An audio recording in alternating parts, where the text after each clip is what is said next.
ભાવનગર જિલ્લાના મહુવા તાલુકાના દુધાળા નંબર 2 ગામે મોડી રાત્રે એક માદા દીપડો પંચાયતના કૂવામાં ખાબક્યો હોવાની ઘટના સામે આવી હતી. ઘટનાની જાણ થતાં જ શેત્રુંજી વન્યજીવ વિભાગ પાલિતાણા અંતર્ગત મહુવા રેન્જના અધિકારીઓ તાત્કાલિક સ્થળ પર પહોંચી ગયા હતા.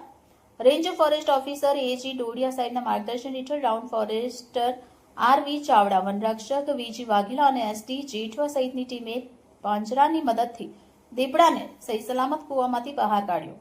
દીપડાને તાત્કાલિક સારવાર અને વધુ તપાસ માટે ગેબર એનિમલ કેર સેન્ટર ખસેડવામાં આવ્યો છે. આ સમગ્ર કામગીરીમાં દુધાળા નંબર 2 ગામના ગ્રામજનોએ પણ સહકાર આપ્યો હતો. સદનસીબે કોઈ જાનહાનિ થઈ નથી અને દીપડો હાલ સુરક્ષિત હોવાનું વન વિભાગે જણાવ્યું છે.